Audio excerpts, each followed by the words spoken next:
Identifier son numéro Move Africa Malitel, c'est très simple. Entrez le lien de la plateforme d'identification dans votre navigateur. Ensuite, entrez votre numéro de téléphone sans espace. Ensuite, entrez votre code de vérification reçu par SMS.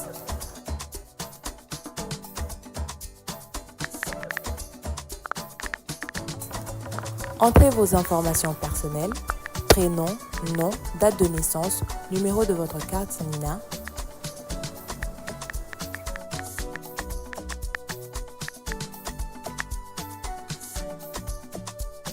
Chargez votre carte Nina et enregistrez-vous.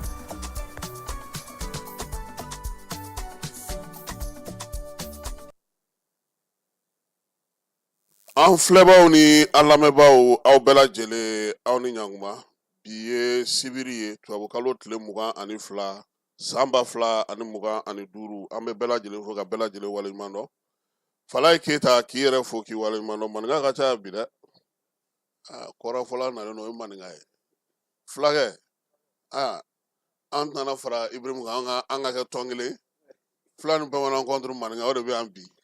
An bɛ bɛɛ fo ka bɛɛ waleɲuman dɔn. Bi ye don ye don min ni tasibila don don sabula Musa bin na juma min kɛra n'a fɔra ko vendredi noir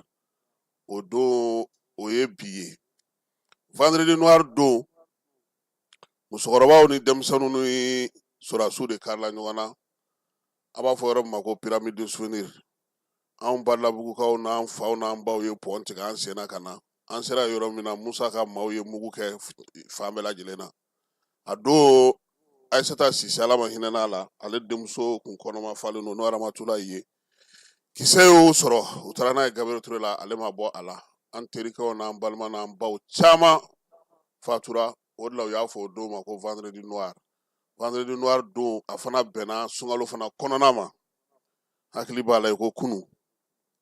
samara tun bɛ cɛ min sen na a man ca dɛ. Nka bi maaw ɲinɛna. Hakilila jigi don k'a fɔ bɛɛ lajɛlen ɲɛna n'i y'a mɛn bi kunun tɛmɛna wa ni bi ma to maa min kɔnɔ sini tɛ to kɔnɔ fana. Falaye n'Ala sɔnna a ma 26 mars don an bɛna kɛnɛ kɛrɛnkɛrɛnnen sigi. Fɛn caman fɔra an ka jamana in kɔnɔ a sera sisan an ka to k'an ka bɔrɔkolonin ta k'a kongo maaw ka to k'a dɔw lamɛn. Cɛ ka kuma cɛ ni maa min ɲɛ tɛ ko la ni n'o bɛ dɔn na i bɛ to k'i to a la a b'a dɔn k'i yɛrɛ ye maa ye. Donc sɔgɔmada in na 22 mars ale anniversaire ye bi ye. Tiɲɛ na a cɛba caman fana taar'i da lahara dɛ. Politiki yɛrɛ janfa n'a kɔnɔ kow an kun tɛ mun dɔn a la an y'a bɛɛ dɔn sisan. K'a fɔ an ye caman faamuya a la bamananw ka kuma na sabula ko ye ko dɔɔnin de ye. Maa t'a bɛɛ dɔn i bɛ dɔɔnin de dɔn a la. Dɔɔnin yɛrɛ tɔgɔ ye o de ye. Falaye n'an bɔr'o la maakɔrɔ minnu tun bɛ Bafulabekaw fɛ n'olu bɛ sɛgɛnnafiɲɛbɔ la retraités olu ka musaka o kun fɔlɔ ko u y'o sɔrɔ. INPS ale ye kalo 3 sara u ye kalo 3 min tun bɛ retard la. Nin waati in na o bɛnna o cɛkɔrɔbaw ma kosɛbɛ. Wa INPS yɛrɛ ko fana ko ni Ala sɔnna a ma don nataw la ale bɛna fɛɛrɛ sigi sen kan. Ko maakɔrɔ ninnu ka wari a na tɛmɛ sira wɛrɛ fɛ tuguni a bɛna kɛ mugu bɛ taa ta ka d'u ma directement INPS bolofaraw fɛ yen.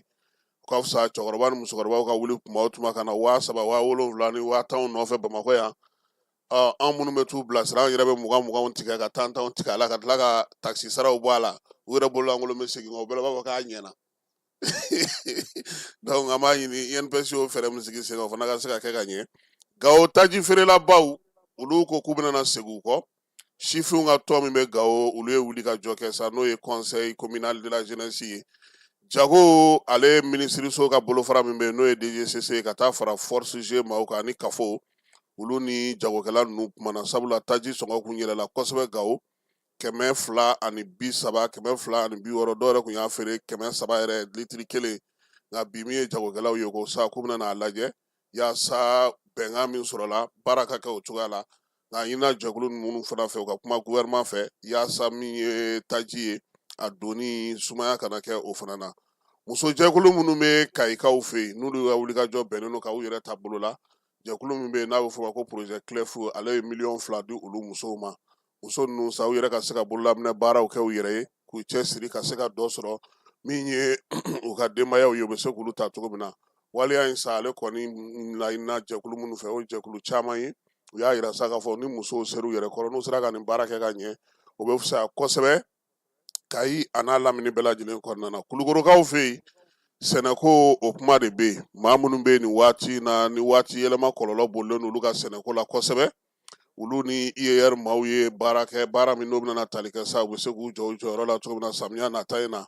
sisikaw olu ye dɛmɛ kɛ nin ko in na marisi kalo tile 20 tɛmɛnen baara in ale kɛra yaasa sa dugukolo yɛrɛ bɛ se ka kɛ ka nafa ɲɛ cogo di sumansi minnu bɛ yen n'olu kɛrɛnkɛrɛnnen don olu bɛ se ka sigi sen kan cogo min na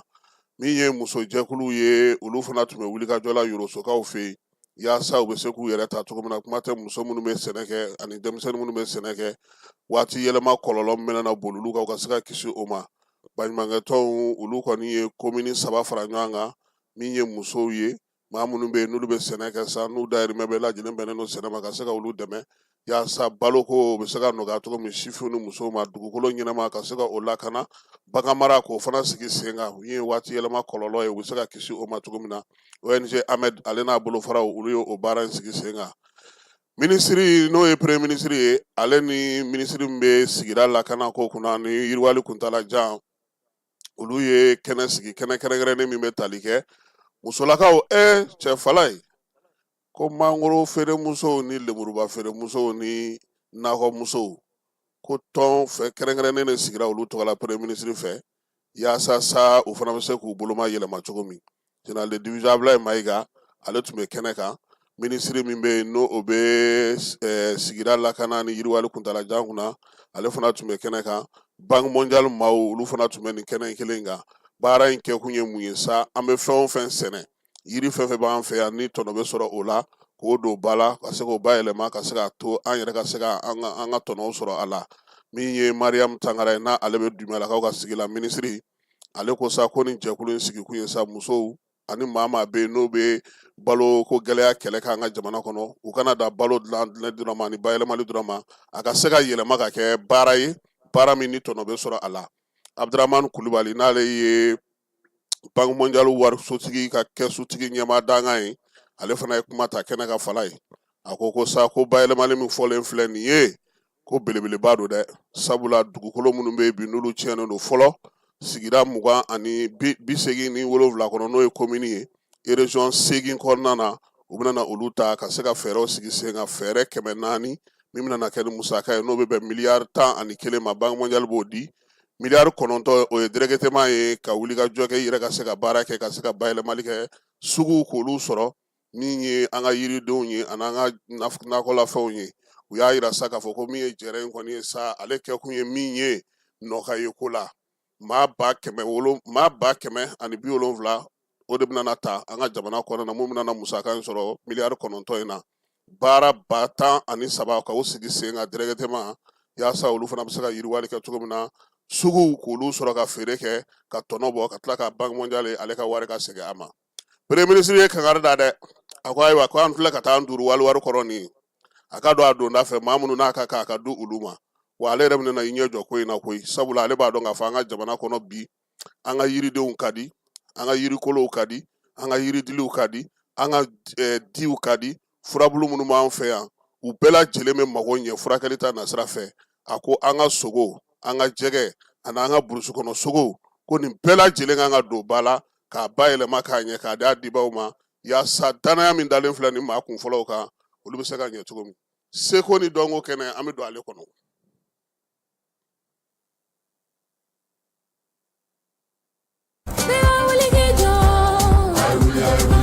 Maliki 2020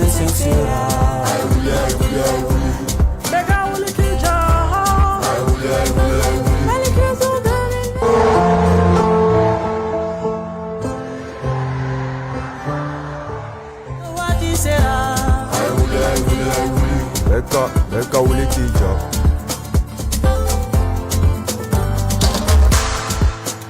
Seko ni dongo mariba kera onta ni na kera amazanye. Émission tɔ bɛ bɛna na kɛ seko ni dɔnko ye Mamu Dafe ale ye maa dɔw bisimila ka ministre la kunungo a bɛ fɔ minnu ma sa ko collectif des experts de la culture olu ye maaw ye maa minnu nana bɔ ministre ye ka kɛ ni wulikajɔ min bɛ u yɛrɛ bolo u ye foli kɔni kɛ ministre ye a sugandili la sa ka kɛ seko ni dɔnko ministre ye dɛmɛ min ni o bɛ collectif bolo sa u y'o ɲɛfɔ a ye n'u b'a fɛ n'u ka baara kɛ cogo min na min ye collectif maaw fana ye u fana y'a yira sa k'a fɔ ko artistes bɛ olu la seko ni dɔnko tigilamaw b'u la min ye an yɛrɛ ka jamana tabiyakɛlaw fana b'u la u y'a yira fana k'a fɔ ko tun y'a ɲini kuma jan o conseil des arts et de la culture k'o fana tun ka sigi sen kan yaasa ka se ka dɔ fara halisa an ka seko ni dɔnko baaraw kan Mamu Dafe ko a b'u fo collectif ka nali la ka na bonyamasegi kɛ a ye ko bɛɛ lajɛlen ye kuntilenna kelen ye ka bɛn ni jamanakuntigi ale ka baara ye min ye seko ni dɔnko yiriwali k'an k'o baaraw sigi sen kan ministre ni ala sɔnna a ma tarata nata kalo tile 25 faso baro kɛnɛ ale bɛ taa sigi kulukorokaw fɛ min ye faso baro kɛnɛ kɛrɛnkɛrɛnnen ye sa n'o bɛ tali kɛ ɲinan san kɔnɔna na o b'a yira sa k'a fɔ ko an ka jamana ale kɔnɔna na maaya bɛ cogo di danbeko bɛ cogo di min ye laɲini ye sa o ye ka kuma di kuma ka da kana yɛlɛ maliden kura olu bɛ se ka sɔrɔ cogo min na kɛnɛ kumatigi bɛna na kɛ maa min ye o ye ministre yɛrɛ ye Mamu Dafe Mamadi Keita ni ale ye nko karamɔgɔ ye ka taa fara Burama Sumano kan o ye tarata nata ye min ye kulukorokaw fɛ nɛgɛ kanɲɛ 10 waati bɛɛ lajɛlen welelen don ale kɛnɛ kan fala ye maa dɔ y'a ka miirina bila ka na a ko ɲinan san ye seko ni dɔnko san ye ko conférence minnu bɛ ka kɛ ko olu ka ɲi colloque minnu bɛ ka kɛ olu ka ɲi congrès ni symposium minnu bɛ ka kɛ k'olu ka ɲi ko ka maaya ko kuma fɔ k'an ka seko ni dɔnko ko kuma fɔ ko nin bɛɛ lajɛlen ka ɲi ko nka ale bolo min ka ɲi n'o bɛɛ ye u ka min ye seko ni dɔnko tigilamaw bila u ka baaraw kɛ baara minnu bɛ se ka to yen sini dɔnkilidalaw ka dɔnkiliw dilanni daminɛ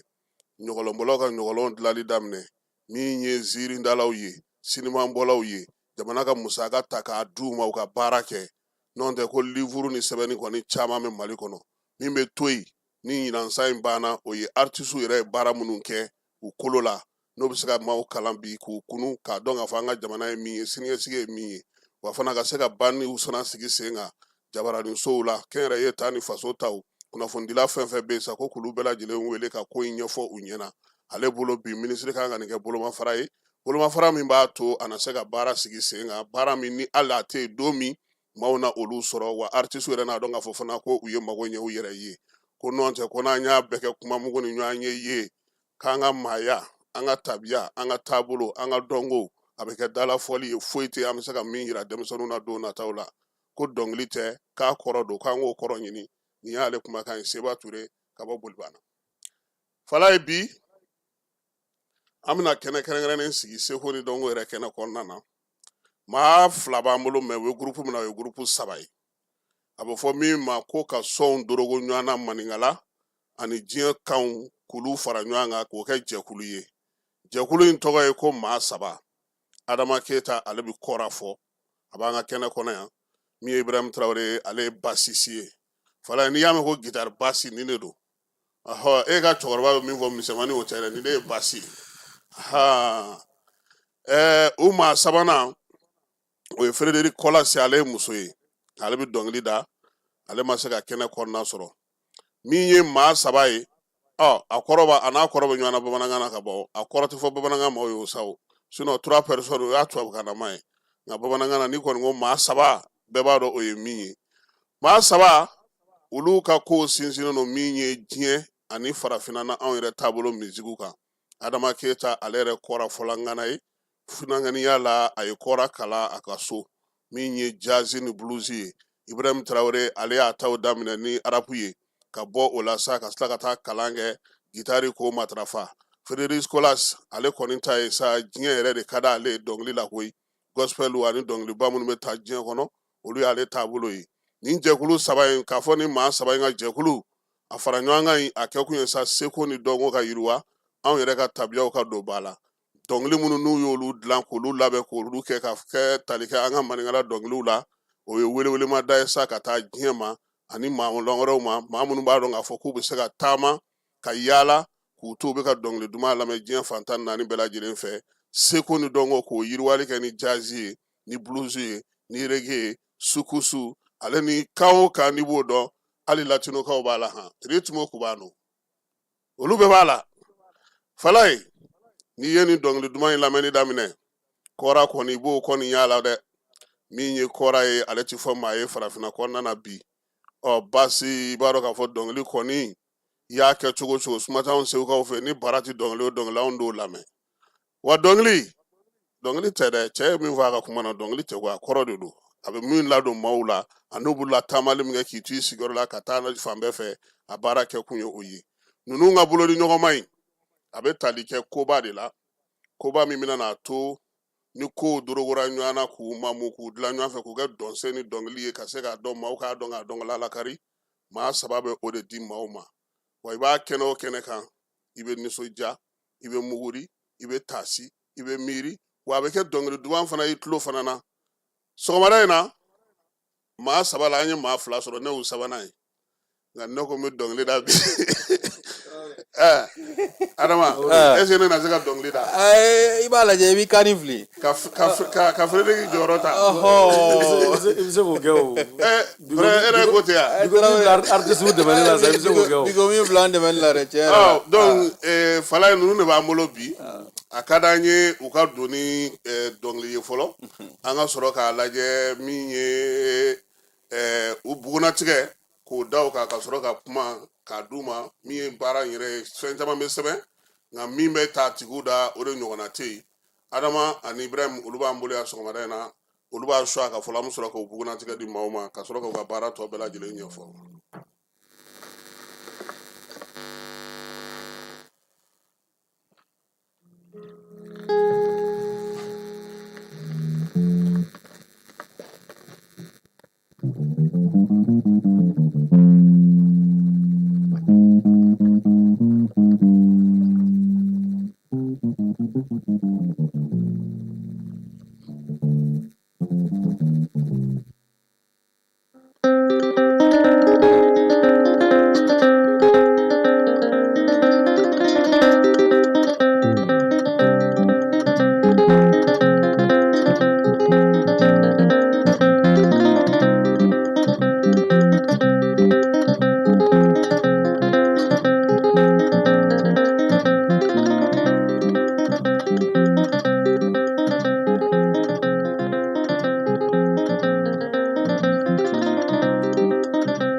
Falaye nin tɛ fantan n'i y'i dege nin na dɔrɔn a bɛ ka hakili jigin Ibrim Boubacar Keïta de la i bɛ ka a b'a ka waati la kuma min premier ministre la a ko ka cassette lamɛn k'o man di ensemble instrumental de bɛ taa fɔli kɛ ale ka kisi ni da la tiɲɛ na a jo don fala ye artiste saba in Adama Keita ale bɛ kora la machine ale ni kanw ani ka se ka arrangement kɛ ale b'o kɛ Adama ale bangena Bamakɔ yan san 4 waati min ye kora ye a commencera k'o kɔrɔli daminɛ ale bɛ du min kɔnɔ 70 ani 2nan kɔrɔ fɔlɔw ale bɛ o de la bi na u ka du kɔnɔna na Adama ye maa min fɔlɔ taara kalan kɛ ka kora kalan kɛ ka dɔnkili kalan kɛ Bamakɔ yan san 4 a y'o kɛ INA la ka sɔrɔ ka taa conservatoire multimédia Bala Faseke la section musique a taara san 5 kɛ yen dɔnkilidala ani seko ni dɔnko ni fɔlikɛla dafalen don a yɛrɛ ye karamɔgɔ ye bi min ye auteur don compositeur don arrangeur don wa bi fana a bɛ denmisɛnninw fɛ an ka jamana kɔnɔ minnu ye diɲɛ musique a fɔcogo bɛɛ lajɛlen u b'o dɔn misali n'i ye Cheikh Tidiane Seck ye fɛn o fɛn na i b'a sɔrɔ ko Adama ninnu u n'a bɛ ɲɔgɔn fɛ kuma tɛ kɛnɛbaw la an ka jamana kɔnɔ n'an ka jamana kɔ kan Ibrahim Traoré u b'ale wele ko Ibrahim Bass o ye guitare tɔgɔ ye guitare a b'o kɛ kuma fana a b'o kɛ min ye Ibrahim ye ale ye artiste ye sa artiste min kɔni ka baara bɛɛ lajɛlen ye bassisia ye auteur don compositeur don maliden don musique a y'a kanu san 2000 san kɔnɔna na ni rap ye ka concours kɛ interscolaire ani lycée ni ɲɔgɔn cɛ o y'a to a fana taara INA la ka taa kalan kɛ n'o ye musique ye o kɔfɛ a fana taara conservatoire Bala Faseke la ka t'i ka kalan kɛ ka licence sɔrɔ musique la guitare maa t'o fɔ a ye bi sabula a bɛ n'a fɔ ale yɛrɛ kɔni ye o duminen don a la de kosɛbɛ min ye a ka baaraw ye a y'olu kɛ maa caman senkɔrɔla la ani maa caman fana jɛra ka baara kɛ maakɔrɔ n'olu y'a kalan min ye Salif Keita ye a ye fɔli kɛ o nɔfɛ Buye Kuyate prix RFI découverte 2017 Cheikh Tidiane Seck Vieux Farka min ye Ali Farka denkɛ ka taa se Umar Konta ma Ala ma hinɛ la ani Malika Maw Umar Ibrahim ye baara kɛ nin na maa sabanan o ye Frederic Kolas ale de ye nanzaraya ko la ale tɛ kɛnɛ kɔnɔ yan nka maa min don fana a fana ye dɔnkili kanu diɲɛ kan bɛɛ bɛnnen don a ma sabula a bolo dɔnkili ale ye diɲɛ kan de ye fɔlikan ye diɲɛ kan de ye fan bɛɛ lajɛlen fɛ o bɛ hakili jigin Jeli Basumana ba ka kuma na ko min ye n baw di ye k'o tun bɛ fɔ masa Zurukala Naani ka palais kɔnɔna na n'aw b'a fɔ ma nanzarakan na ko Alexandre le Grand o kɔrɔ ko dɔnkili fɔli ye kumakan min ye a bɛ diɲɛ fan bɛɛ lajɛlen tɛmɛ san 2015 san min ye fɔli ye n'u maa 1000 yer'o la dɔnkilidalaw la Frédéric ale yɛrɛ yer'o kɛnɛ kan maa min don a bɛ jɛkulu in kɔnɔna na ale de ye dɔnkili da min ye dɔnkili taabolo caman anw yɛrɛ ka kɔrɔlenw afro kibɛw gospelu min ye sud africain ka dɔnkili a bɛ s'o la Zulu y'an sera so Falaye nin ye ninnu bugunatigɛ ye nka u ka album fɔlɔ min bɛ bi o ye teriya ye teriya kɔrɔ ko ka bolo ni ɲɔgɔn ma ka balimaya ka sinsin an ka jamana kɔnɔ n'Ala sɔnna a ma sa an nana ɲɛfɔli kɛ o la sabula teriya in fana san 20 bolo ni ɲɔgɔn ma don Adama n'a tɔw u sera k'o sigi sen kan cogo min na ka se ka baara kɛ ani Ibrahim fo ka taa se Frédéric ma u y'o baara kɛ Adama maa saba hakilina nana cogo di n bɛ foli di bɛɛ lajɛlen ma an filɛbaga ani an lamɛnbaga bɛɛ lajɛlen ma n bɛ radio so mɔgɔw bɛɛ lajɛlen fo Jani ML radio so mɔgɔw bɛɛ lajɛlen tonton i yɛrɛ bɛ fo i yɛrɛ bɛ fo i ka dɛmɛ la aw ne nin ka kan Adama vraiment maa saba hakilina nana cogo min na Ibrahim comme i y'a fɔ cogo min na ale ye ne terikɛ de ye san 20 an y'a daminɛ depuis an bɛ INA la depuis an bɛ motonin kan koloko fo ka n'a kɛ sisan lafiyaw nana dɔɔni ka tourneau sɔrɔ ani Malikan donc Malikan Ala y'a kɛ an ka Umar Konta ale fatura ni y'a amina rabi ni y'a san 10 ye ɲina sɔɔni dɔrɔn le 29 a ka anniversaire bɛ se donc o kɔfɛ ne ni Ibrahim an tora teriya la teriya in kɔni bɛ ka continuer bon ni y'a san 2 ye sinon san 3 bientôt an nana ne ni Frédéric Bamakɔ yan nɔ an ni Ibrahim an y'an sigi komi an b'a kɛ cogo min na ka kɔrɔ n'an nana an bɛ fɔli in de kɛ dɔrɔn an bɛ fɔli in de kɛ an b'aw y'o de la Segu yɔrɔ an bɛ y'o de la ten an bɛ y'o de la kosɛbɛ an nana dɔrɔn an sigilen bɛ an bɛ baro la ale ka baasi b'a bolo ne ka kora bɛ n bolo an y'an sigi ten studio branchelen don morceau bɛ ka na u bɛ ka na u yɛrɛ ma i n'a fɔ mɔgɔ y'an wele a kɛra tumani ni Ali Farka ta ye sa a kɛra jinɛ baro senfɛ dɔrɔn fɛn yɛrɛ ma préparation ma k'a la a y'a joué foyi ma k'a la morceau nana ten an y'a enregistré studio la baara kun fɔlɔ kɛr'o ye an ye morceau 8 in bɛɛ enregistré Bamakɔ yan an ka appartement na Amdalaye maa saba hakilina nana ten de an ko ko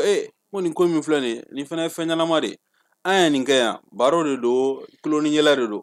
est ce que an tɛ nin partager an ni mɔgɔw cɛ wa mɔgɔw ka bɔ a kalama mɔgɔw ka bɔ a kalama o de ye groupe maa saba in sigi kun ye a sigira o bolo de ma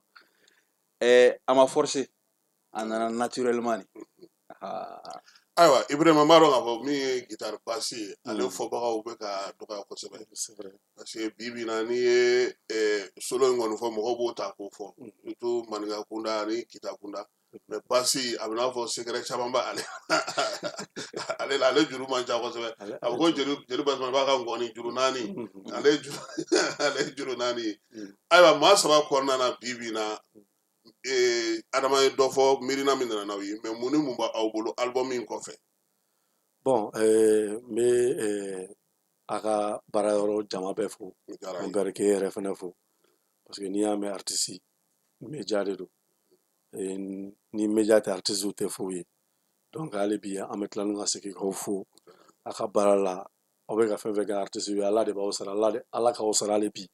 yarabi an bɛ hali bi Ala k'e yɛrɛ ɲɔgɔnnaw caya parce que an b'a ye i bɛ dɛmɛ min da bi ko tɛ e ka dɛmɛ ye m'anw kan depuis Umaru Konta paix à son âme i bɛ k'an dɛmɛ o de y'a to an wulila an y'an kun ɲɛsin média fɔlɔ ma o ye e ye donc i ka question diyara n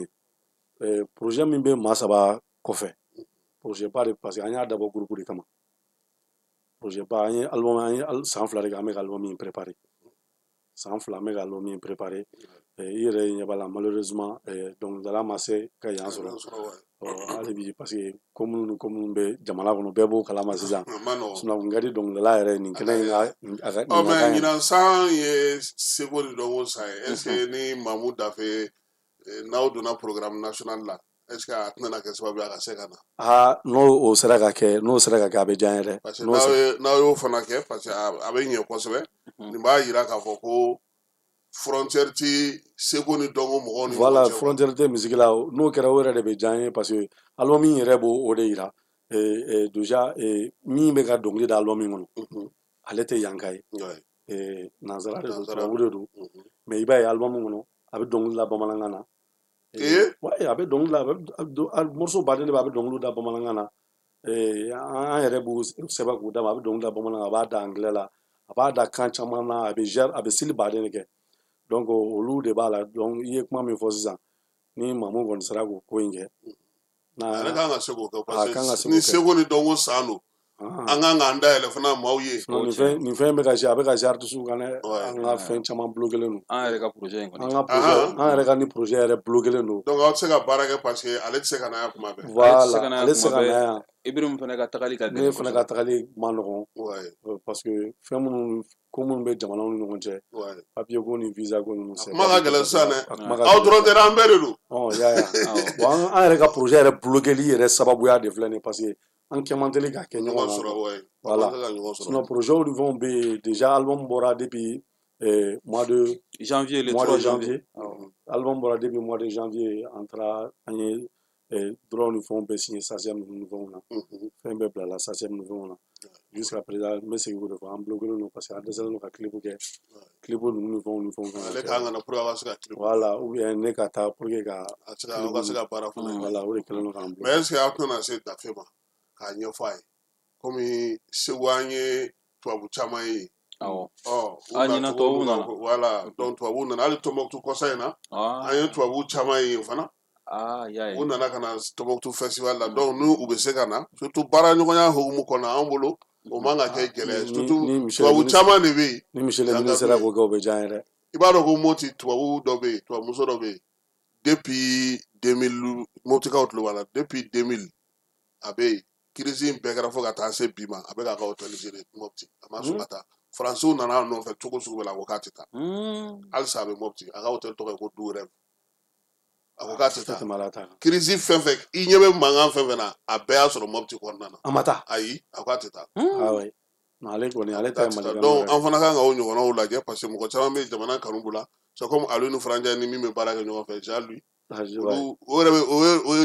dictionnaire yɛrɛ kɛ bamanankan na. Non, ni tiɲɛna ni monsieur le ministre wulila nin ko in fɛ parce que Mali ye culture jamana de n'i y'a mɛn Mali bi n'i ye culture senbɔ Mali ko la bi a tɔ b'a dɛnɛ le Mali c'est vraiment un pays de culture jamana de don. Donc ni ministre an ka ministre sera k'i hakili to conseil na an sɔnna cogo min na Sidiki ka taa concert kɛ ka Mali drapeau yɛlɛ donc olu fana ka mɔgɔ n'u n'an bɛ baara kɛ an kan ka o fana faamu. U ka danni yɛlɛ anw ye an ka se ka baara kɛ. An ka mɔgɔw la ɲɛnama. Mais aw ka album in na ɲɛ b'a la dɔnkili 8 don. Teriya mana bɔ a la ɲɛ bɛ kɛlɛ man ɲi la ani Kefew o na kɛ dɔnkili wɛrɛ ye sa. O ye espagnol. Voilà version rouge ye jumɛn ye? Version rouge ye reggae. O ye drapeau kɔrɔtali ye. A t'ale fɔ an k'o lamɛn fɔlɔ. An k'o fɔ. An ka version rouge fɔ fɔlɔ. Falaye i bɛ version rouge fana version rouge a nɔfɛ.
Adama artiste ko kelen kɔni b'aw la a ti album bɔ fɛn na ma jarabi da aw jarabilen wa ou bien jarabi Ibrahim jarabi ko in Mali artiste ka dɔgɔ min tɛ jarabi da dɛ ɲɛ bɛ jarabi la yan fana jarabi bɛ fɛn bɛɛ la ka fɔ jarabi yɛrɛ ye diɲɛ yɛrɛ fɛnɛ a fanba bɛɛ sinsinnen don jarabi kan jarabiw fɔli kɛcogow fɛnɛ tɛ kelen ye parce que anw ta in an y'an ta in kɛ sous forme de blues voilà sumalen don dɔɔni mais n'i y'an ka album in kɔnɔna fɛnw ta k'a lajɛ i t'a sɔrɔ a yɛrɛ bɛɛ y'an ka fɔlisenw ye an ka yafoli parce que en général an bɛ baara kɛ n'olu de ye an ka yafoli tellement que musique bɛ est-ce que fɔlifɛn minɛ wɛrɛw b'a la ni aw ka kɔrɔ ni fɔlifɛn camanba de b'a la piano b'a la batterie b'a la percussion caman b'a la komi mun bɛ se ka kɛ sud-africains ta ye Amérique du Sud aussi mɔgɔw ta Cuba ninnu o instrument ninnu b'a la o caman b'a la ani an ka yabaraw n'an ka garanyaw olu caman de b'a la tamanin ninnu tamaw b'a la ani bara fɛn caman b'a la hali guitare b'a la guitare misɛnnin min fɔ sisan ale b'a la ani bala an ka balaba ninnu o bɛ morceau dɔw la donc ça veut dire qu'aw ni mɔgɔ wɛrɛw jɛra ou bien aw yɛrɛ de y'olu instrument bɛɛ fɔ de bon an yɛrɛ de y'a bɛɛ fɔ an yɛrɛ de Adama Ibrahim e bɛ dɔwɛrɛ fɔ min tɛ nin ya. Bon ne ka spécialité ye basi ye mais Adama Adama bɛ studio ko la bi fɛn caman an bɛ certes an bɛ an ye instrumentiste dɔw wele olu kana fɛn dɔw fɔ mais fɛn caman bɛ yen Adama yɛrɛ b'o kɛ surtout n'ale y'i bolo sigi machine kan ale b'o kɛ et puis Frédéric Kola ale fana bɛ ka dɔn ta baden ka ca fɛn ninnu na surtout percussion ale bɛ percussion de dɔn kojugu donc Adama fana bɛ studio maîtriser a baara ma gɛlɛya ten an mɔgɔ saba an ye fɛn baden de kɛ sanni an ka se mɔgɔ tɔw ma an yɛrɛ de album in bɛɛ kɛ an yɛrɛ de y'a bɛɛ ani album in bɛɛ k'a daminɛ enregistrement fɔlɔ la hali pochette min filɛ nin ye photo min filɛ nin ye fɛn min filɛ an yɛrɛ de bɛ kɛ ja in kɔrɔ ye jumɛn ye ja in ye maa saba ye maa saba ɲɛ tɛ trois tɛ ne cɛmancɛ la trois bɛ cɛmancɛ la ne maa ye M ye ne filɛ ne da la S voilà an k'a ɲɛsin ni pour que Ibrahim e k'i ta ɲɛsin i ka Adama k'a ɲɛfɔ maa kala fila in ye M ye donc ni a jateminɛ S filɛ nin ye ni point ni kelen fila saba olu ye A ye o tɛ maa ye donc a sɛbɛnnen don quoi maa saba sɛbɛnnen don a sɛbɛnnen don sisan min filɛ cɛmancɛ la ko kunkolo b'a kun o ye dɔnkɛla de ye o de y'an ka B muso in de représentelen filɛ ale de ye muso ye quoi Ibiri min ye nin ye ne yɛrɛ ye nin ye ayiwa nka ye dɔnkili fana da maa saba la dɛ an ye dɔnkili fana da maa saba la o kɛ kun ye mun ye o y'an yɛrɛ anw maa saba o y'an yɛrɛ fasa de maa saba sigira min kama a morceau bɛ an ka différence culture minnu bɛ yan ta ani faransi ta a bɛ cogo min na différence ye mun ye an b'a fɔ ko bi an ye dabilennin fɔ a la an y'u ka champagne fɔ a la anw fɛ yan nɔ tigɛdɛgɛnaw bɛ yan zamɛw bɛ yan olu bɛ yan kulɔ ninnu olu dumuni ninnu bɛ yan olu fana fɛ yen tori olu bɛ tori ninnu dun i b'o dun dɛ ani crevette ni yiriden an y'olu bɛɛ fɔ morceau in kɔnɔ ni berefutaku ni m'i kɔlɔsi kɔni i bɛ fɛn caman dun a la dɛ ani morceau in kɔnɔ an y'a fɔ fana anw fɛ yen vax de b'anw fɛ yan bazɛnw de b'an fɛ yan finiw de b'an fɛ yan dumuni dumanw de b'an fɛ yan o faransi ta ye nin ani nin ani nin a y'u fila de an y'a fɔ ɲɔgɔn na de k'a fɔ ko nin anw maa saba de ye denmisɛnninw ko ko anw maa saba wa maa saba in fana la fɛnɛ cɛkɔrɔbaw b'a la musokɔrɔbaw b'a la denmisɛnninw b'a la npogotigininw b'a la belebelebaw b'a la surumanw b'a la wa hali belebeleba bobaraba ninnu ni bɛɛ b'a kɔnɔ ye bɛɛ bɛ maa saba kɔnɔ bɛɛ bɛ maa saba kɔnɔ wa bɛɛ de ko ko maa saba ayiwa Ibrahim tun da sera yɔrɔ dɔ ma o ye k'a fɔ a bɛna wolo ko caman na nka min ye gɛlɛya ye o ye aw yɛrɛ ka saba bɛɛ ka se ka ɲɔgɔn sɔrɔ yɔrɔ kelen mais o gɛlɛya kɔfɛ est ce que bi an bɛ san min kɔnɔna na ka kɛ ni culture san ye aw kɛlen don ka fɛn dɔ labɛn bon fɛn labɛnnen b'an bolo an bɛ se k'a fɔ faransi bi bi in na an filɛ nin yɔrɔ min na parce que laɲini fɔlɔ y'o ye Frédéric a mɛnna Mali kanu b'a la a bɛ fɛ ka na yan depuis a bɔra yan sen dɔ la a ma se ka na parce que visa tɛ ka di an ka mɔgɔw ma a ka gɛlɛn kosɛbɛ kosɛbɛ n'i taara yan ne ka nɔgɔn parce que yan nɔ artistes bɛ bɔ yan yɛrɛ Mali la ka taa Faransi mais Faransi n'i taara ambassade la k'i ye français visa yɛrɛ tɛ d'i ma u t'a di visa tɛ yen k'i bɛna tourisme dɔrɔn la ko contrat t'i bolo Mali la yan a tɛ di an dun fɛ yen bon Faransi an bɛ ka fɛ ka fɛɛrɛ de kɛ cogo bɛɛ la bi bi in na ka résidence kɛ yen an bɛ taa baara kɛ an bɛ taa baara kɛ an bɛ résidence kɛ an ka laɲini ye min ye Ibrahim ka se n'a sera an fila bɛ yen donc ne ni Frédéric comme ne yɛrɛ sigiyɔrɔ bɛnna yen ma voilà ne ni Frédéric bɛ yen Ibrahim m'an sɔrɔ yen an bɛ résidence kɛ n'a y'o résidence kɛ mais n'a y'a ladon Bruxelles fɛ a tɛ se ka taa bon an y'a essayer k'o fɛnɛ kɛ bon n y'a mɛn fɛnɛ ko jamana wɛrɛ bɛ yen k'o fɛnɛ ni Mali ko kabako don n y'o fɛnɛ mɛn an ta in ka gɛlɛn sisan dɛ a ka gɛlɛn bon a bɛɛ y'a ɲɛli de ye parce que a ye bɔ an k'an bolo di ɲɔgɔn ma n'aw nana an kana baasi ɲɛnama kan o fana ye jamana ɲɛli de jamana fana bɛ se ka ɲɛ o de voilà ne kɔni b'a faamu n'aw bɛnna kelen na voilà bɛɛ k'i ta fan dɔn bɛɛ k'i ta ni bila dɔn voilà o fana ka fisa ni an ka to fankelema in na c'est ça mais ça weleweleda de kan ka bila parce que ko in mɛnna san o san yɛrɛ ni tubabuw bɛ na stage ni fɛnw na Mali la yan mais nin y'a san 3 an n'u ma se ka na donc ni a ma jateminɛ baaraw bɛ ka tiɲɛ baaraw bɛ ka tiɲɛ donc o y'an ka ko gɛlɛmama yɔrɔ ye sinon projet min b'an bolo o ye ka résidence kɛ n'an résidence kɛ an b'an t'o la an bɛ clipw kɛ ka vidéo kɛ n'an y'o kɛ an bɛ sɔrɔ ka parce que bi bi in na culture la n'i y'a jateminɛ n'i bɛ fɛ ka jouer yɔrɔ la f'i ka jaw de bila ka taa u k'a ye i bɛ scène kan i bɛ ka baara kɛ cogo min na public bɛ k'i apprécier cogo min na o de b'a to an bɛ se ka tournée caman sɔrɔ donc an bɛ fɛ ka taa o baaraw de kɛ fɔlɔ ka sɔrɔ k'a présenter hali festival sur le Niger la ani festival baba minnu bɛ Mali la yan pour que au moins mɔgɔw k'an bolo nɔ ye parce que jusqu'à présent an ye album min kɛ album yɛrɛ bɔra le 3 janvier mais o de ma sɔrɔ an saba ma sigi enregistrement yɛrɛ kɔfɛ ka fɛn kɛ fɔlɔ enregistrement kɛ Bamakɔ yan de enregistrement kɛ Bamakɔ baara tɔ bɛɛ taara kɛ Faransi yen nɔ mixage ni mastering ninnu ni fɛnw olu bɛɛ taara kɛ Faransi mais jusqu'à présent nin gɛlɛya in de b'an kan i yɛrɛ y'a fɔ cogo min na mon père ni an bɛ weleweleda lase ministre ma n'aw sera a ma n'a sera ka nin yɔrɔ in lajɛ a n'a fɛɛrɛ dɔ sɔrɔ a la n'a sera ka nin yɔrɔ in lajɛ surtout an kelen tɛ artiste baden de bɛ nin degun in kɔnɔ culture mɔgɔ caman tɛ se ka taa quoi mɔgɔ caman tɛ se ka taa artiste baden de bɛ nin degun kɔnɔ bon culture dun fana ye fɛn dɔ de ye frontière tɛ culture la frontière t'ale la donc on est appelé à travailler avec tout le monde an ni bɛɛ de bɛ baara kɛ surtout n'a fɔra ko n'i y'a mɛn ko art droit fusion de don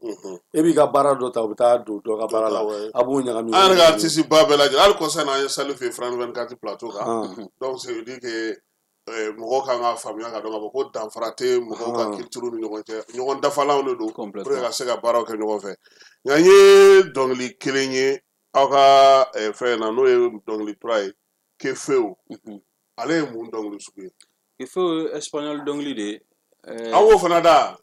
muso in bɛ nin bɛɛ de kan Kefeu in baselen don violence minnu bɛ kɛ musow kan Kefeu in baselen don o de kan musow ka degun voilà musow ka degun mais Ibrahim kana ɲinɛ ko musow b'an fana dasi sisan dɛ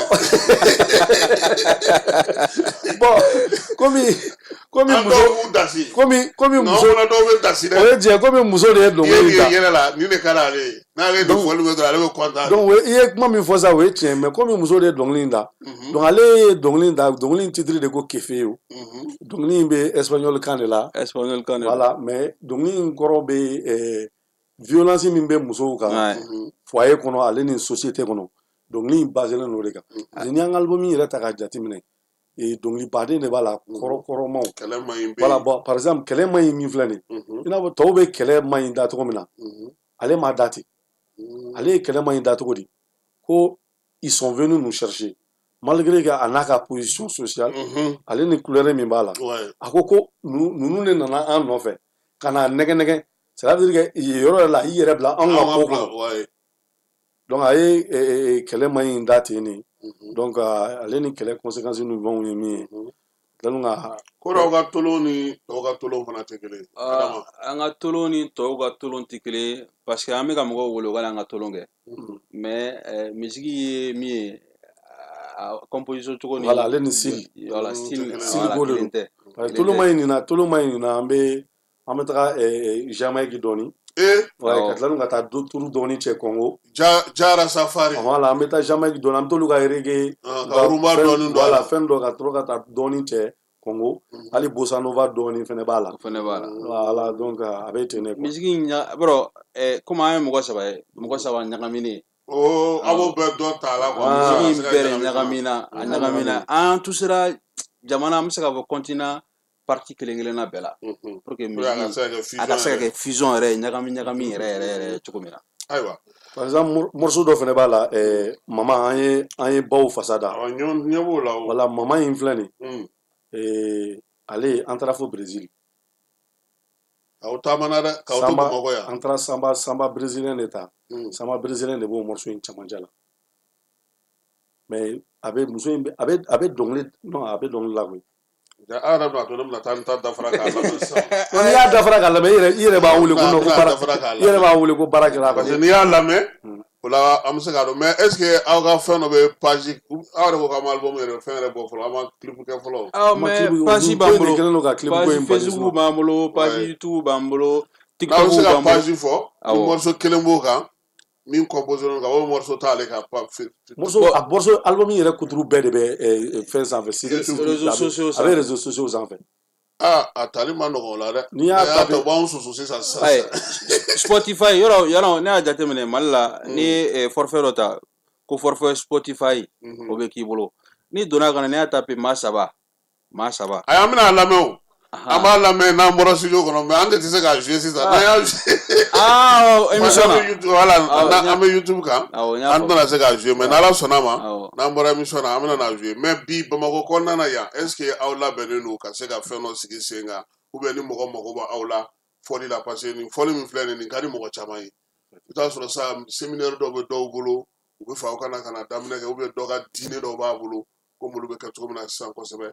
est ce que mɔgɔw b'aw wele olu la ka caya. Bon, pour l'instant, comme dɔnkilidala tɛ yan an ye labɛn min sabati o kun ye ka publicité kɛ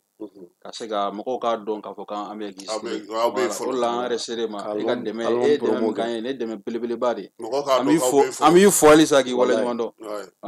donc mɔgɔw k'a dɔn k'an bɛ yan ko projet in bɛ exister le maa saba bɛ yen voilà maa saba bɛ yen donc o kɔfɛ sisan an ye musicien minnu ye an ye musicien bilanw de ye an bɛ se ka jouer fan bɛɛ fɛ an saba awɔ an bɛ jouer fan bɛɛ fɛ format bɛɛ la diɲɛ yɔrɔ an bɛ diɲɛ misiki bɛɛ jouer ne ni Ibirim filɛ k'a kɛ cogo min na live la tan an fila ne taara radio so min na Faransi publicité cayara yen kosɛbɛ i y'a ye an y'a kɛ tuguni live la ne ni Frédéric an fila nin cogoya in na a ye émission kɛ yen fana a ye émission kɛ yen an fila wala ne kun tɛ Ibirim fana kun tɛ a ko Frédéric fana tɛ yan bi voilà an saba in de dɛsɛlen don ka ɲɔgɔn sɔrɔ quoi guwakolo saba dun de bɛ taa ɲɔgɔn fɛ jelen man kan bi dɛ n'an saba ye ɲɔgɔn sɔrɔ ka musicien fara an kan ne m'a fɔ ko misiki mais cicogo t'a la dɛ ayi cicogo t'a la dɛ baara kɛra an ye san fila de kɛ ka album in préparer parce que baro mais concert tourneur ba ninnu ma aw wele fɔlɔ wa tourneur ninnu ko in bɛɛ sirilen bɛ ɲɔgɔn na parce que baro an y'a daminɛ an sera yɔrɔ dɔ ma an ye publicité kɛ k'a fɔ ko album bɛna bɔ an ye anw maa saba an y'o fɔlɔ bila mɔgɔw y'o lamɛn mɔgɔw y'an félicité an ye mɔgɔw ɲininka u bɛ morceau minnu fɛ parce que an ka site internet fana bɛ yen maa saba .fr o sanfɛ n'i kun taara extrait caman bɛ yen mɔgɔw tun b'o lamɛn u b'a fɔ ne bɛ nin de fɛ ne bɛ nin de fɛ mɔgɔ caman bɛnna misiki dɔw ma caman ka goût b'a la parce que i b'a sɔrɔ e bɛ dɔ fɛ mais dɔ fana t'o fɛ mais album min kɛra cogo min na bɛɛ lajɛlen b'i yɛrɛ y'a kɔnɔ voilà an tor'o international de don ouverture ba de bɛ yen donc an tor'o min na sisan misiki in filɛ nin ye an bɛ se ka jouer n'a ye fan bɛɛ fɛ n'aw taara yɔrɔ o yɔrɔ donc ça veut dire que hali ni tourneur fɛn fɛn y'aw wele an bɛ se ka programmer an bɛ se ka programmer donc an ye mais tourneur tɛ se ka dayɛlɛ par exemple ni mɔgɔ dɔw mago b'aw la n'u m'aw ye jeu la o de ka gɛlɛn quoi tant que vidéo in tɛ yen c'est à dire a bɛ i n'a fɔ sisan an filɛ yɔrɔ min na sisan an ka fɛn bɛɛ bloquelen don tant que an saba ma fara ɲɔgɔn kan ka clip dɔ kɛ i n'a fɔ Adama y'a fɔ cogo min na an bɛ ka résidence min préparer fo an saba ka fara ɲɔgɔn kan au moins ka parce que résidence laban na concert de kan ka kɛ résidence laban na an bɛ résidence kɛ pendant 2 semaines et tout donc ni résidence ban la an bɛ concert ni fɛnw an bɛ chorale ni fɛnw fana kɛ donc fo an saba de ka fara ɲɔgɔn kan tant an saba ma fara ɲɔgɔn kan n'an saba fara ɲɔgɔn kan sisan ka concert ni fɛnw kɛ sisan an bɛ se k'o vidéo ta tourneur b'o ye an bɛ se ka tourner ninnu mais tant an bɛ tan cogo la a ma nɔgɔn a ka gɛlɛn voilà o de kɛlen o de degun in b'an kan pourtant k'an to tan nin cogoya la an ye fɛn caman de kɛ maa caman tɛ se ka min kɛ à distance comme ça n'i taara YouTube kan sisan n'i y'a tapé maa saba an ye vidéo hakɛya min bila dan t'a la an ka page Facebook kan an ye vidéo hakɛya min bila dan t'a la an bɛ ka publicité kɛ an bɛ k'a kɛ mais fɛn kelen pe de b'an jɛ parce que komi mangoro turu n'i y'a turu a bɛ mɔ dɔɔnin a bɛ wagati dɔ kɛ a bɛ mɔ fo mangoro mana kɔrɔbaya tuma min na a tɛ denw bɔ ni denw bɔra a bɛ mɔ de n'a mɔna tuma min na a bɛ kari o wagati sisan a bɛ komi an ka mangoro kumaya la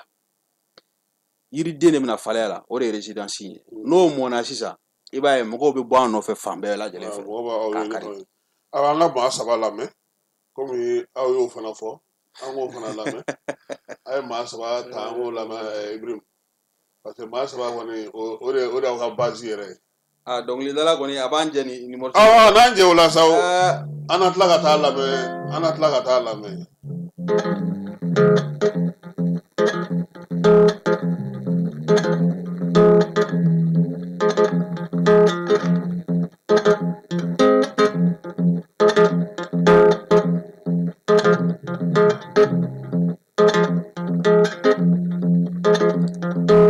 Yala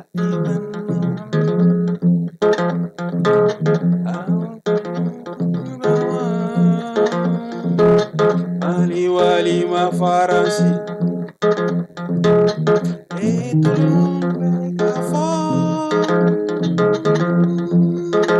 Masaba Buwaraba olu bɛɛ b'a la Pekelenu olu bɛɛ b'a la Jɛmanu olu bɛɛ b'a la Fimanu olu bɛɛ b'a la Surumaniw olu bɛɛ b'a la Jamanjan olu b'a la Makɔrɔbaw olu bɛɛ b'a la hali denmisɛnninw olu bɛɛ ko Masaba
Masaba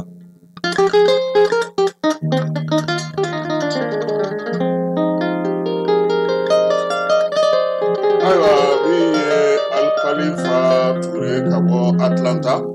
a ko u bɛ ka émission in suivre tiɲɛ don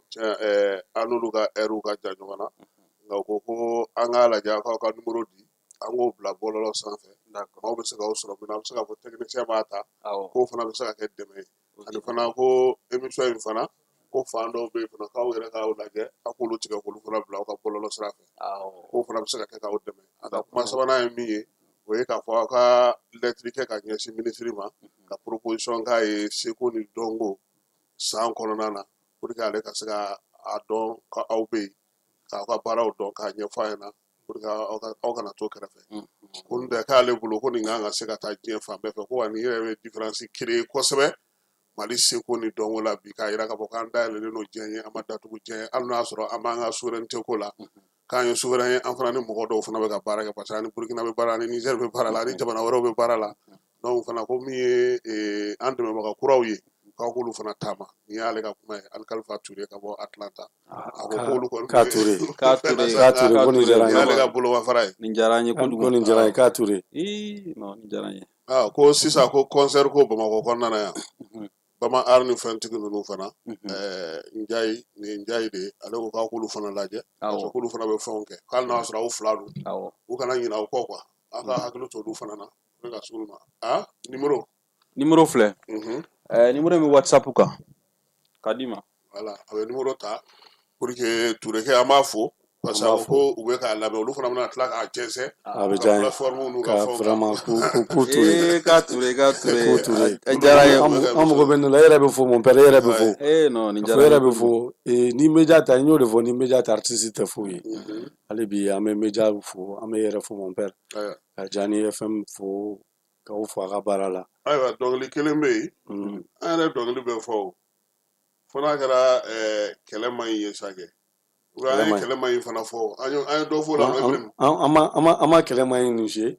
ayi n ko an y'a kuma fɔ an y'a kuma fɔ mais bi gɛlɛyaba jumɛn b'aw la ka tɛmɛ aw ka se ka ɲɔgɔn sɔrɔ kan Mali kɔnɔ yan est ce que degunba bɛ aw la ou bien bi seko ni dɔnko san yɛrɛ hukumu kɔnɔna na aw yɛrɛ na miirina fana ye jumɛn an b'a daminɛ e la Adama aw yɛrɛ fɛ ɲinan san kan ka kɛ mun san ye seko ni dɔnko a taara ka di jamana artistes ni seko ni dɔnko tigilamɔgɔ bɛɛ lajɛlen ma aw yɛrɛ bolo a kan ka bila minɛn jumɛn kɔnɔ an ka daminɛ e la bon bibi na ne filɛ nin ne bɛ se ka min fɔ o kɔni baara bɛ ka taabolo min na a taabolo ka ɲi parce que réunion bɛ ka kɛ pour que ka mɔgɔw hakilina dɔn o bɛ se ka taa ni sira min ye ne bolo o ye kuma ɲɛnama ye et puis o ye ko ɲɛnamaba de ye parce que ni mɔgɔw hakilina dɔnna jamana degun min bɛ mɔgɔ minnu kan ani min bɛ se ka las'u ma pour que u ka se ka baara kɛ o de ka ɲi i kuma dɔ fɔ sisan i ka information na a ka kɛ san ye san min fɛnɛ morceau bɛ dilan a kama min ye misigikɛla ye o ka misigiw dilan ka albumu dilan ni san in kama f'a ka dɔn n'a tɛmɛna ko koba tɛmɛna ni san o ye kelen min ye pɛntirikɛla ye o ka pɛntiri kɛ min ye golo dilanna ye o ka golo dilan bololabaarakɛla fɛn fɛn bɛ yen k'a bɛ culture domaine de kɔnɔ hali min ye dɔnkɛla ye min ye min ye bɛɛ lajɛlen ka fɛn dɔ kɛ ni san in ko hukumu kɔnɔna la dɛmɛ ka k'u ye min bɛ se k'a to siniɲɛsigi denmisɛnninw u kana ɲinɛ nin don n'a ɲɔgɔnnaw kɔ et puis ni san n'a ɲɔgɔnnaw kɔ malgré que jamana bɛ nin ko minnu kɔnɔ gɛlɛya ni fɛn minnu bɛ yen ka ni année ta ka kɛ culture ye je pense que initiative ɲɛna kojugu kojugu kojugu parce que hakilinaba de don ne yɛrɛ kɔni fɛ parce que n'a bɛ daminɛ fɔlɔ jamana jɔ a bɛ daminɛ culture de la an ka base y'o de a kɛra Mali ye o a kɛra kɔ kan fɛn fɔlɔ min bɛ yen ni Mali fɔra ni ne mana taa par exemple yɔrɔ dɔ la sisan n mana fɔ ne bɛ bɔ Mali la a b'a fɔ cɛ Mali yɛrɛ yɔrɔ jumɛn ne tɛ Mali dɔn n'i ko par exemple Salif Keita a ma se i ka fɛn wɛrɛ fɔ bilen o tigi b'a dɔn Mali ye yɔrɔ min ye sisan nin n'a ɲɔgɔnna caman caman n'a daminɛna an yɛrɛ fɛ yan vraiment ne bolo nin ye koba de ye ko min kan ka jidi bon ne kɔni ne ta Adama taara sira min fɛ Adama ye kuma minnu fɔ o ɲɛna mais ne bɛ jamana dɔ de kɔnɔ réalité dɔ de b'a la c'est-à-dire que réalité ka jugu kojugu c'est-à-dire que ni n ko k'a ka jugu a kɔnɔ ka dun kojugu ne ni Adama filɛ ne ka initiative min ta nin an ɲɔgɔnna baden de don c'est-à-dire que Mali bɛ sen kelen de kan quoi Mali culture bɛ sen kelen de kan bi mɔgɔ balo man di a ka art la sisan bon an ka domaine kɔnɔ par exemple an ka domaine kɔnɔ ne bɛ welewelekan min lase ministre ma c'est-à-dire u k'o yɔrɔ in lajɛ kojugu parce que fɔlikɛlaw de sɛgɛnnen don jamana in kɔnɔ trop fɔlikɛlaw sɛgɛnnen don fɔlikɛlaw jatelen tɛ yɛrɛ bɛɛ b'an folokoto i mana taa bumuda ni fɛnɛ i bɛ taa sɔrɔ artistes de bɛ ka taa mais pour que fɔlikɛla ka droit sɔrɔ c'est un problème u b'a f'i ɲɛna i bɛ bumuda mɔgɔw u b'a fɔ ko droit voisin bɛ yen droit voisin bɛ yen e bɛ taa dɔnkilidala min yɛrɛ ka album kɛ bumuda mɔgɔw b'a f'i ɲɛna ko f'i ni dɔnkilidala de ka na ko pour que k'a confirmer k'i sera ale ka fɛn na o tɛna n'a ye parce que u b'a fɔ ko dɔ de bɛna bɔ ale ta la donc an bɛ segin n'a ɲɛfɔra a ye a yɛrɛ k'a sɛbɛn k'a di papier la k'a fɔ ko karisa ni karisa a contact filɛ nin ye a bɛ jate an bɛ sen kelen de kan an kan ka droit fɛn fɛn sɔrɔ an t'an ka droit sɔrɔ dɔnkilidala nin filɛ nin u bɛ girin an kan ni jeu ni fɛnw bɛ dɔrɔn u bɛ girin an kan mais ni jeu banna parce que wari di yɔrɔ de sera n bɛna kuma ni ka kuma ni dɔ f'i ɲɛna sisan Mali de kɔnɔ i b'a mɛn ko dɔnkilidalaba filɛ nin i bɛ dɔnkilidalaba fɛn fɛn dɔn Mali kɔnɔ t'u ka fɔlikɛlaw ɲini k'u lajɛ dɔw bɛ yen hali moto t'u bolo kuma tɛ nin ko so ma a bɛ f'i ɲɛna ko k'a bɛ jeu karisa de fɛ k'a bɛ jeu karisa de fɛ tɔgɔbaw voilà ne yɛrɛ exemple frappant de moi j'ai presque accompagné c'est-à-dire tous les grands artistes de ce pays mais a problème ka ca trop au moins u bɛ to k'a fɔ an ye a problème ka ca trop ni ministre sera k'i hakili to nin na an ka musique kɔnɔna na u k'u surtout musiciens u ka musiciens de protéger quoi parce que dɔnkilidala n'i taara bumuda la sisan i bɛ taa sɔrɔ dɔnkilidalaw dɔrɔn de bɛ taa droit ta mais musiciens ninnu olu tɛ foyi sɔrɔ mais n ko Covid kɔnɔ musicien dama min gɛnna ka bɔ a ka so kɔnɔna la dan t'a la mais dɔnkilidalaw tun bɛ min hali kɔsalen la an ka musicien groupe sanfɛ ko bandigi donna fɔlikɛla dɔ den tulo kɔnɔ a bɛ dɔnkilidala dɔ nɔfɛ a ka ca san 10 ye mais dɔnkilidala in se b'a ye mais a ma se ka foyi k'a ye an musiciens de tilal'u ka fara ɲɔgɔn kan pour que ka wari fara ɲɔgɔn kan pour que ka taa den furakɛ mais pourtant a bɛ dɔnkilidala min nɔfɛ a bɛ wari sɔrɔ se bɛɛ b'a ye hali a b'a sigi don 5 minutes dɔrɔn a bɛ a ci régler quoi mais c'est à dire que f'u k'u hakili to fɔlikɛlaw la de fɔlikɛlaw sɛgɛnnen don trop an sɛgɛnnen don trop droit t'an ye foyi t'an ye bon au moins an bɛ taga concert ni fɛn minnu kɛ n'u sera k'an ka droit yɛrɛ bɛ dɔnkilidalaba caman dɔn minnu ka fɔlikɛlaw tiɲɛna wariko la kumaw bɛ yen mɛnɛ fɛn problème bɛɛ de filɛ nin artiste fɔlikɛla caman b'a fɔ i bɛ taa sɔrɔ an ka i wuli nin bɛɛ la k'ale bɛ tila sa k'ale t'a dɔn bɛ mun ta an ka jamana kɔnɔ i bɛ taa sɔrɔ faroteli kɛra jelimuso bɛ artiste yɛrɛ ka mɔgɔw b'a bɛɛ cɛ a bɛ kɛ gimi i bɛ taa sɔrɔ sisan anw de ka dɔnkilidalaw bɛ bolila mobili kɔnɔ 30 millions 40 millions 50 millions mais hali jakarta tɛ fɔlikɛlaw bolo ala kuma dɔ la an balo kɛcogo sunkalo kɔnɔna filɛ an filɛ nin sunkalo kɔnɔna la ne tan dɔnkilidala min y'a ka fɔlikɛla wele k'ale 400 filɛ nin taa sigaro san o tɛ yen dɛ nka ni sunkalo banna sisan mais a b'i ɲini ni sunkalo banna sisan a b'i ɲini mais pourtant o dɔnkilidala fɛn fɛn i bɛ taa sɔrɔ jatigiw b'u bolo mun bɛ fɛn ni fɛnw d'u ma o jatigi ninnu fɛnɛ b'a fɔ de ko n'i ye nin di nin ma peut-être a bɛ hinɛ a ka fɔlikɛlaw la ayi o tɛ yan dɛ donc f'u k'u hakili to fɔlikɛlaw la mais est ce que tɔn bɛ aw yɛrɛ fɔlikɛlaw bolo tɔn baden de b'an bolo an ka tɔn baden de b'an bolo sisan UMIMA bɛ yen Union des musiciens du Mali ma président la Salif tun ye dɔ sigi n t'a dɔn o fɔ Salif Fedama o ye fɛcɛr bɛɛ b'o kɔnɔ artistes ka fɛngɛ mais musiciens bɛɛ b'a kɔnɔ musiciens yɛrɛ ka jɛkulu IAPREM fana bɛ yen voilà IAPREM fana bɛ yen musiciens yɛrɛ ka jɛkulu o ye UMIMA de o président n b'a fɔ yan o ye Jibi Simaga u bɛ kɛlɛba de la surtout bumda ko in na hali sisan UMIMA mɔgɔ dɔw bɛ ka UMIMA mɔgɔ dɔw bila bumda la pour que ka se ka musiciens ka droit mais hali bi ɲɛtala ka sɔrɔ a la hali bi ɲɛtala parce que dɔnkilidala b'a préféré de ka taa ni fɔlikɛla ye studio la ka 2000 d'i ma mais i ka droit i tɛ maga ale ka droit la parce que ale b'a k'i bɛna dɔ de bɔ ale ka wari la ni a dir'e ma dɔ bɛ bɔ ale ka wari la m'an sɛgɛn cogo ya donc k'u hakili to la ɲinan san kɔnɔ pour que fɔlikɛlaw fana ka se ka dɔ sɔrɔ fɔlikɛlaw sɛgɛnnen don i ka kuma in ye tiɲɛ ye ni fɔlikɛlaw murutila sisan k'an tɛ maga fɔlifɛn na misiki bɛ sɔn ka jɔ parce que dɔnkilidala min bɛ instrument ta ka dɔnkili la o bɛ compter dɛ a man ca bon o de fana ye gɛlɛya na sira dɔw ye parce que ne kɔni hakili la n'a ma ɲɛ n'a kɛra kɔnɔkulu kelen bɛɛ kan ka don da kelen fɛ ka bɔ da kelen fɛ voilà ka ne to Mali la yan nɔ ne bɛ wagati min na n bɛ jouer yan nɔ ne ye gɛlɛya dɔ la kɔlɔsi ko in kan ka dabila mais a bɛ kɛ cogo di bɛɛ fana bɛ boli i ka nasɔngɔ nɔfɛ sinon ne ko k'e tɛ baara dɔ kɛ ko 5000 dɔ bɛ wele o la o bɛ tila ka mɔgɔ wɛrɛ wele o bɛ taa kɛ 5000 bon aw yɛrɛ musicien dama ni solidarité tɛ yen an ni ɲɔgɔn cɛ a ma nɔgɔn dɛ o problème ba de o problème ba de ni baara min bɛ se ka kɛ o parce que i b'a dɔn ne bɛ jamana min kan ne sigiyɔrɔ bɛnna min ma sisan ko dɔ de don c'est que système dɔ de b'u bolo a ma nɔgɔn a appliquer ma nɔgɔn mais n'i bɛ sara sisan par exemple musicien i tɛ se ka ta n'i ma ta 103 100 € a bɛ bɛn o de ma net i ka concert ça c'est le cachet normal le minimum a tɛ jugo duguma musicien si tɛ ta k'i bɛ taa concert kɛ hali n'aw ye mɔgɔ 100 de mɔgɔ 100 la a ka cachet minimum ye 100 € de organisateur de b'a sara organisateur de b'a sara donc ni musicien bɛnna kelen ma je pense que jamana ko in na ka barème dɔ sigi a bɛ se ka kɛ o mais mɔgɔw bɛ jɔrɔ ne b'a u faamu quoi ne b'u faamu mais je pense que yɔrɔ in na laɲini min kan ka sabati o ye de bɛɛ k'i bolo di ɲɔgɔn ma et puis bɛɛ ka to ɲɔgɔn kɔ a bɛ labɛn fana ɲini dɛ parce que faut que secteur fana ka labɛn ka organiser ka ɲɛ voilà mɔgɔw ka se ka dɔn kuma in yɛrɛ bɛ i b'a dɔn ni fɔlikɛla yɛrɛ de t'i ma don dɔnkilidala la dɔrɔn a bɛ kɛ échec ye Mali ta la a ma nɔgɔn parce que sisan fɛn bɛɛ a jate dɔɔnin tɛ n'a taara fɔlɔ yɔrɔ ne b'a ye n'u y'a labɛn sisan c'est comme sisan n'a fɔra sisan ko maa 3 bɛna na jouer maa 3 ka droit bɛna na calculer mɔgɔ ye hali gari ta a ka fɔ maa 3 ɲɛna nan'a tɔgɔ ye voilà ni u y'o tɔgɔ ta k'olu ka photo ta k'u ka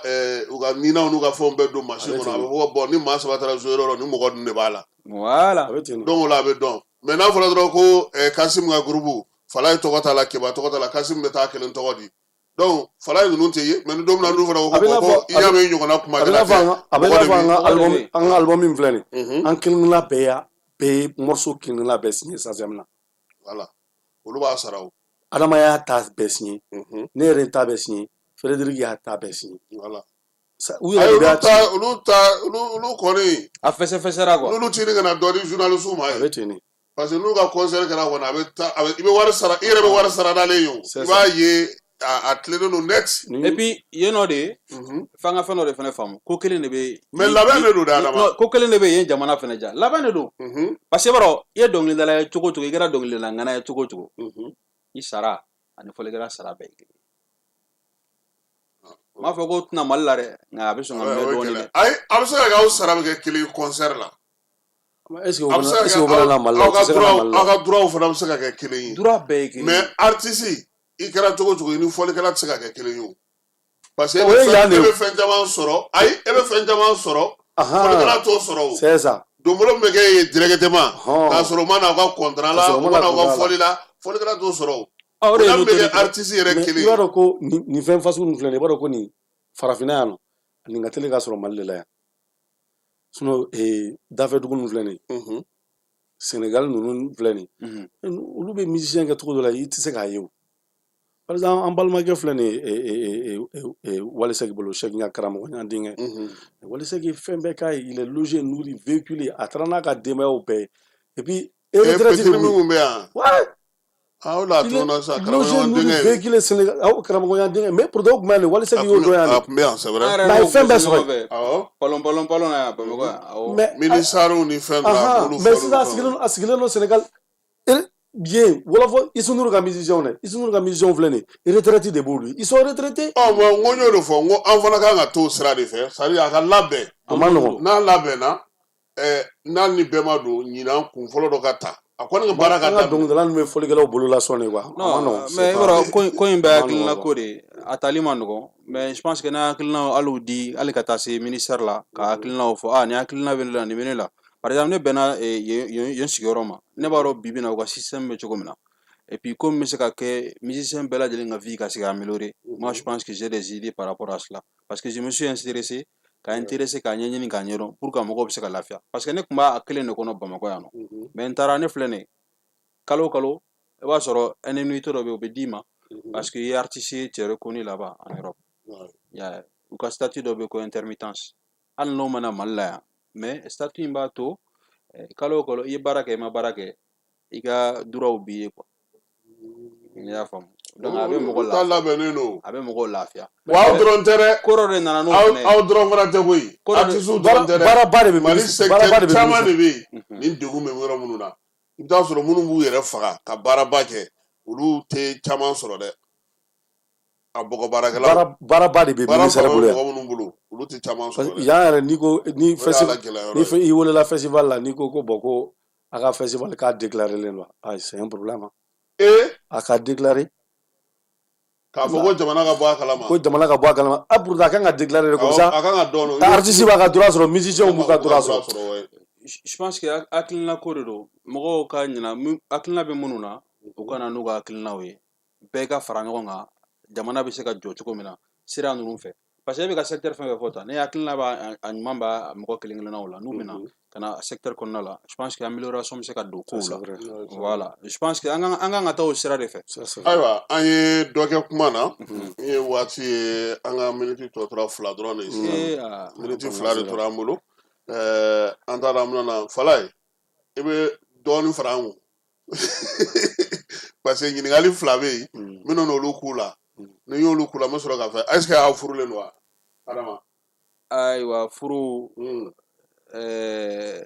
Adama Ibirima ale furu la ayi dɛ Ibirimu t'a to e de t'aw ko don fɔlɔ bon ne ma furu fɔlɔ ne ma furu fɔlɔ e ma furu fɔlɔ officiellement y'a jumɛn ye bon papier sɛbɛnni ninnu fɛn ninnu na ne ma furu fɔlɔ i m'o kɛ quoi mais muso kɔni b'i bolo bon muso bɛ n bolo den bɛ yen ayi den tɛ den tɛ yen fɔlɔ Ibirimu don ne yɛrɛ kɔni ne furulen don denmuso 3 bɛ n bolo o ka ɲi ala k'u balo maramo yɛrɛ bɛ jigin sɔɔni tuguni wa sunkalo in kɔnɔ aw bɛ ni sunkalo banna sunkalo in kɔnɔ koyi a jatigɛ bɛ n na o a jatigɛ ala ka fɔlikɛla sunkalo kɔnɔ ni nin binna fɔlikɛla dala sunkalo kɔnɔ ni dɔnkilidala kalama ti bila baara don mais adama est ce que aw kɛlen don ka labɛn fana kɛ parce que bi aw bɛ yen sini fana bɛ yen est ce que aw kɛlen don ka hakili to sini ɲɛsigi la groupe in kɔnɔna na groupe in kɔnɔna la sini ɲɛsigi bɛ yen parce que bi bi in na an filɛ nin yɔrɔ min na an sigilen bɛ album filanan kan déjà a bɛ k'o o banna yɛrɛ kama album filanan banna yɛrɛ an bɛ ka sabanan de entamé comme ne y'a f'i ye cogo min na émission daminɛ la c'est aw ka teli dɛ an ma nin lamɛn fɔlɔ yɛrɛ o baara foyi t'anw na misigi kɔ an bɛ sigi so kɔnɔ sisan an bɛ se ka donc n'aw bɔra a bɛ taa k'a kan an bɛ taa an sigi sisan an tɛ foyi kɛ e yɛrɛ ɲɛ b'a la an n'aw ka minɛnw bɛɛ bɛ ka yaala ala ka studio de bɛ yaala an bɛ taa sisan an bɛ taa an sigi so kɔnɔ sisan baara foyi t'an an bɛ nin kɛ wagati min na ni an bɛ nin mixage ni nin mastering la wagati min na o y'a sɔrɔ an tilala album filanan na o ye 10 titres de donc an ye sabanan de daminɛ sisan an b'a kɛ k'a bila parce que par exemple sisan maison de distribution de b'anw bolo maison de production t'an bolo on a vraiment besoin d'une maison de production donc ni en général ni ye maison de production sɔrɔ olu b'a ko bon ko nin ye album fɔlɔ ye k'i kana nin dɔwɛrɛ ye donc n'a tigi ko anw ma sa ko kana nin dɔwɛrɛ ye album o y'a sɔrɔ album 2-3 bannen b'aw bolo ka ban quoi parce que baara foyi t'an na misigi kɔ o fana cɛ ka ɲi minɛ baara t'an na misigi ayiwa kumakuncɛ kuma jumɛn b'e fɛ bon kumakuncɛ kuma min bɛ ne fɛ o ye ka hali bi ka aw fo ka baara la ka aw fo Media hali bi ala ka jamana in fitinɛ ala k'a nɔgɔya amina yarabi ala ka jamana in fitinɛ nɔgɔya amina yarabi an ka hɛrɛ bɛ yɔrɔ o yɔrɔ ala k'an kun ɲɛsin o ma yarabi ama ka jamana in taa ɲɛ ka culture yɛrɛ ka culture taa ɲɛ ka culture taa ɲɛ parce que an b'o de fɔ an balo ye culture na ala ka Mali département bɛɛ taa ɲɛ mais ala ka culture fana taa ɲɛ jamana ɲɛmaaw k'u hakili to culture la u k'u hakili to culture la ministre yɛrɛ a ka hakili to fɔlikɛlaw la a ka hakili to artiste la nka u k'u hakili to fɔlikɛlaw la a ka hakili to an ka madame fana na voilà a ka hakili to an ka madame fana la sinon sunkalo in kɔnɔ a ma nɔgɔn ko dɔnkilidalaw yɛrɛ fana k'u franchement k'u hakili to fɔlikɛlaw la parce que ni olu tɛ fɔlikɛla ninnu tɛ foyi ye ne bɛ n ka kuma nin fɛn fɔ a bɛ digi dɔnkilidala dɔw la mais a kana digi u la parce que degun de b'an kan donc n'u sera an n'olu ye baarakɛɲɔgɔnma de n'u sera k'u hakili to an na a bɛ diya n ye trop voilà o de tun ye ne ka kuma yɛrɛ ye. ayiwa Adama. o tonton ne b'i fo ka équipe bɛɛ lajɛlen fo radio équipe bɛɛ lajɛlen k'an wele bi vraiment a diyara an ye a bonyara an ma wa k'a fɔ jama ye fɛnɛ vraiment tonton i y'a ko diya an bolo parce que ne y'i contacté ala ma mɛn yɛrɛ i y'an programmé vraiment n b'i fɔ k'i waleɲuman dɔn o la parce que e y'a to sisan an ka projet in a ye yelen sɔrɔ bi nin ye dɛmɛba de y'an ma nin ye dɛmɛba de ye donc n b'a i fo ka équipe bɛɛ lajɛlen fo vraiment bɛɛ lajɛlen folen don k'an filɛ an lamɛnbaga n'an filɛbaga bɛɛ lajɛlen fo voilà émission kɔnɔna la sisan n bɛna min kɛ n bɛ an ka site internet n b'o o fɔ ani ka adresse fɛn fɛn bɛ yen a bɛ se ka sɔrɔ cogo cogo i bɛ se k'o bɛɛ fɔ quoi k'olu fɔ donc n'i bɛ fɛ ka an ka site internet ye o ye www.masaba.fr donc o ye an ka site internet ye n'i bɛ fɛ k'an contacter i b'a sɛbɛn contact@masaba.fr numéro de téléphone ale sɛbɛnna ka ban donc min ye Facebook ye i bɛ se k'a fɔ fana wa numéro de téléphone o ye plus 333 7 71 66 37 92 plus 333 plus 337 pardon voilà. Plus 33 7 71 66 37 92 o ye Facebook o ye Masaba ye n'i y'a tapé Facebook kan Masaba i bɛ tɔmɛ an ka page kan Instagram o ye masaba.fr ye TikTok o ye Masaba dɔrɔn ye TikTok ye Masaba dɔrɔn ye YouTube o ye Masaba-en-bas musique ye donc i bɛ se ka an ka morceau lamɛn i bɛ se ka album yɛrɛ fɛnɛ lamɛn plateforme bɛɛ lajɛlen sanfɛ n'u ye Spotify ye iTunes Music comme si i bɛ se k'a san fɛnɛ i bɛ se k'a san fɛnɛ a sanfɛ a bɛ se ka kɛ écouter voilà Deezer ni plateforme fɛn fɛn bɛ yen ko écouter i bɛ se ka an ka album lamɛn a bɛɛ lajɛlen kan ayiwa voilà an b'aw fo aw ka nali la an ka kɛnɛ kɔnɔ tiɲɛ na an bɛ sunkalo la nka o bɛɛ la aw sera ka soli ka wuli matarafa artiste kɔnɔ an n'u ka rendez-vous bɛ daminɛ 15h 16h n'o kɔni tɛ yɛrɛ kɔrɔkɛba n'o ye ala ma hinɛna Tumani Jabate la a ko Kasimu kana na soli ka n'i jɔ n dala yan dɛ i b'a dɔn n tɛ wuli joona an bɛ dugawu kɛ ala k'a dayɔrɔ sumaya ni a taara ka mun to ala k'a ta fanga k'u la k'aw yɛrɛ dɛmɛ min ye maa saba ye ala k'a taa ɲɛ ala k'a yiriwa ala k'aw sago d'aw ma min ye jamana fana ala k'ale fana kɛnɛ to jamana ɲɛmaw halisa ala k'u kɛ maa ye maa minnu bɛ se ka maaw lamɛn olu ka se ka baara kɛ ka bɛɛ bila i ka hakɛ kɔnɔna na min bɛ se ka fisaya jamana yɛrɛ ma Falaye Keyita k'i fo k'i waleɲuman dɔn ani Keba Jalo an bɛ sira di ninnu ma u ka an lawuli ni fɔli ye an k'a ko kun cɛ ye ni anw ka kuma bannen a ko la pewu.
Beka wuli k'i jɔ